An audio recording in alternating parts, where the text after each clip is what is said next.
মাননীয় প্রধানমন্ত্রী মাত্র যে উত্তরটি দিয়েছেন, নারীদের সামগ্রিক উন্নতির জন্য, অর্থনৈতিক উন্নতির জন্য যেসব পদক্ষেপগুলো নিয়েছেন, সেসব পদক্ষেপের 5 নম্বর প্যারাগ্রাফের আলোকে মাননীয় স্পিকার, আমার সম্পর্ক প্রশ্ন।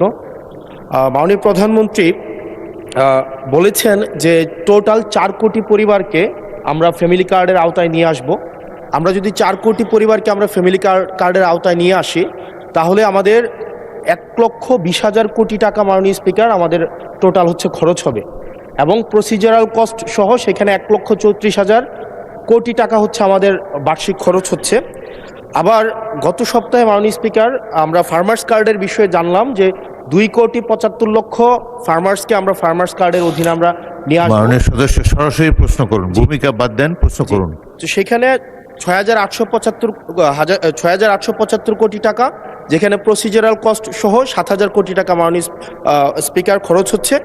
অর্থাৎ মাননীয় প্রধানমন্ত্রীর কাছে আমার প্রশ্ন, এই পদক্ষেপগুলো নিঃসন্দেহে মানুষকে সংযোগ করেছে, মানুষ এগুলোর প্রতি আকৃষ্ট হয়েছে, কিন্তু আমার প্রশ্নটি হচ্ছে, আমরা 1,40,000 কোটি টাকা প্রত্যেক বছরে যদি একটা নির্ভরশীল অর্থনীতির খাতে আমরা বিনিয়োগ করি, সেক্ষেত্রে এটা কতটা আমাদের অর্থনীতিকে স্বনির্ভর করবে, এবং এই অর্থটা কি আমরা সোশ্যাল সেফটি নেটসের যেই খাতগুলো এখন বর্তমানে বিদ্যমান রয়েছে সেগুলো থেকে কেটে এনে আমরা সেখানে বরাদ্দ দিচ্ছি, নাকি আমরা নতুন করে আমরা এই খাতগুলোতে টাকা দিচ্ছি? যদি নতুন করে দেই, সেক্ষেত্রে মুদ্রাস্ফীতি ঘটার সম্ভাবনা রয়েছে কিনা সেটি পরীক্ষা করা হয়েছে কিনা, এটি আমার প্রশ্ন।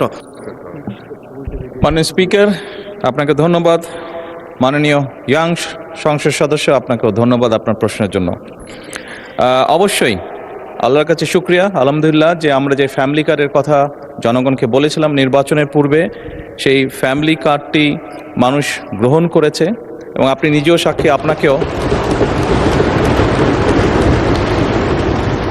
আপনি নিজেও সাক্ষী, আপনার নির্বাচনী এলাকাতেও আপনাকেও মহিলারা ঘিরে ধরেছিল ফ্যামিলি কার্ড দেওয়ার জন্য। আপনি উত্তরে বলেছেন যে এই মুহূর্তে ফ্যামিলি কার্ড সরকার দেবে, আপনি চেষ্টা করবেন তাদেরকে ফ্যামিলি কার্ড ডিস্ট্রিবিউট করার জন্য।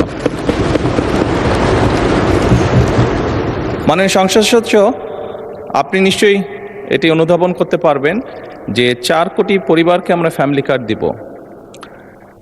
আমরা পর্যায়ক্রমিকভাবে সরকার এটা দেবে। পৃথিবীর কোনো সরকারের পক্ষেই একবারে এটি করা সম্ভব না। এই ডাটাগুলো কালেক্ট করতে হবে, কার কি অবস্থা, প্রত্যেকটা ফ্যামিলি ডাটা কালেক্ট করবে, পর্যায়ক্রমিকভাবে আমরা দিব। এবং প্রথম স্টেজে আমরা যারা ভালনারেবল ফ্যামিলি, আমরা তাদেরকে এই কার্ডগুলো দিব। কাজেই ধীরে ধীরে আমরা বাজেটটি তৈরি করব, এবং ধীরে ধীরেই আমরা কার্ড দেওয়ার সংখ্যাটা ধীরে ধীরে আমরা বাড়াবো। এবং সেজন্যই আমরা মনে করি আমাদের যেই সব হিসাব নিকাশ করেছি আমরা, তাতে করে বাজেটের উপরে কোনো চাপ পড়ার তেমন কোনো কারণ নেই। এটি গেলে 1 নম্বর। দ্বিতীয়ত, আপনি বলেছেন যে আরও যেগুলো সেফটি নেট,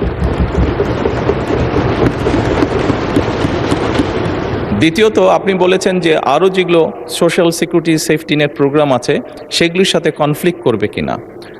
মাননীয় সংসদ সদস্য, আপনি যদি দেখেন এই মুহূর্তে যে কটি ধরনের ডিফারেন্ট কাইন্ডের এই ধরনের প্রোগ্রাম আছে, আপনি যদি সবগুলোর অর্থ সহযোগিতা অ্যাড করেন, দেখবেন যে ফ্যামিলি কার্ডে যেই 2,500 টাকা দেওয়া হচ্ছে সবগুলো অ্যাড করলে সেটার পরিমাণ না। অর্থাৎ ফ্যামিলি কার্ডে যেই সহযোগিতা দেওয়া হচ্ছে টাকার ভলিউমে সেটা সবচেয়ে বেশি, ভলিউমে বেশি, 2,500 টাকা কোনোটাই। সবগুলোকে একজন মানুষকে যদি সবগুলো সুবিধা দেন, এই মুহূর্তে যেগুলো চালু আছে, তাহলে একজন লোক 2,500 টাকার কম পাচ্ছে, বেশি পাচ্ছে না। এবং এর মধ্যে আমরা দেখেছি, এর মধ্যে রিসার্চ করে অনেকগুলো মানুষ আছে বা অনেকগুলো ব্যক্তি আছেন যাদের উপরে রিপিটেশন হচ্ছে, যে একই সুবিধা, কয়েকটি সুবিধা একজন ব্যক্তি পাচ্ছেন। তো সেগুলোকে আমরা কাট ডাউন করবো, সবগুলোকে আমরা কাট ডাউন করবো না। যেগুলো রিপিটেশন হচ্ছে সেগুলোকে আমরা কাট ডাউন করবো। এভাবেই করে আমরা ধীরে ধীরে নিয়ে যাব। আর আপনি ইনফ্লেশনের কথা বলেছেন, আমরা অবশ্যই টাকা ছাপিয়ে দিচ্ছি না, আমরা টাকা ছাপিয়ে দিব না, বরঞ্চ আমরা মনে করি এতে ইনফ্লেশনটা কমে আসবে। কারণ আপনি চিন্তা করুন, যখন সে 2,500 টাকা পাচ্ছে, এর মধ্যে নিশ্চয়ই যারা পেয়েছে আপনি দেখেছেন যে তাদের ভিডিওতে দেখেছেন তাদের রিয়াকশনগুলো, কি করবে তারা। কেউ বলেছে জামা কাপড় কিনবে, কেউ বলেছে বাচ্চার জন্য বই কিনবে, কেউ বলেছে ফ্যামিলির প্রয়োজনীয় জিনিস ক্রয় করবে। তার মানে আপনি দেখুন, যেই মানুষগুলো পাচ্ছে এরা কিন্তু কোনো ব্র্যান্ডেড জিনিস ব্যবহার করে না। আমরা সবাই একটু অ্যাফোর্ড করতে বলে যে ব্র্যান্ডেড বিদেশি জিনিস ব্যবহার করি, এই মানুষগুলো কিন্তু যেসব জিনিস ব্যবহার করে সেগুলো কিন্তু তাদের প্রয়োজনীয় জিনিস ব্যবহার করে, এবং তারা যেই জিনিসগুলো ব্যবহার করে অধিকাংশই দেশীয় কলকারখানা দেশেই উৎপাদিত হয়।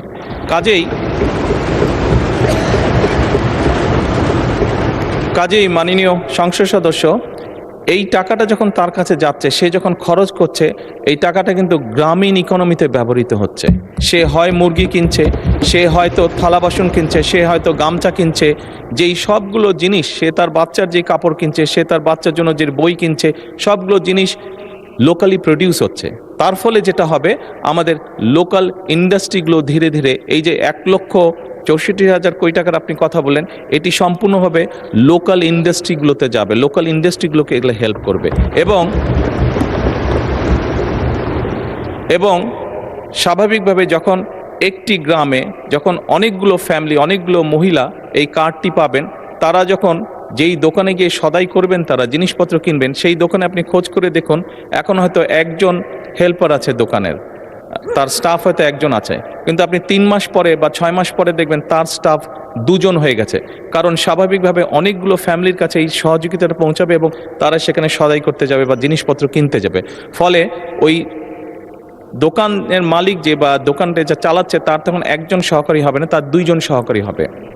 অর্থাৎ কর্মসংস্থানেরও একটি ব্যবস্থা হচ্ছে। একদিকে যেরকম এইটা এক কাইন্ড অফ ইনভেস্টমেন্ট, স্টেট রাষ্ট্রের একটা ইনভেস্টমেন্ট, যে ইনভেস্টমেন্টের মাধ্যমে ধীরে ধীরে লোকাল শিল্পগুলো গড়ে উঠবে, যে ইনভেস্টমেন্টের মাধ্যমে ধীরে ধীরে কর্মসংস্থানও গড়ে উঠবে। সেই জন্যই আমাদের হিসাব বলছে ইনফ্লেশন বরং কমবে, বাড়বে না। মাননীয় সংসদ সদস্য, ধন্যবাদ আপনার প্রশ্নের জন্য।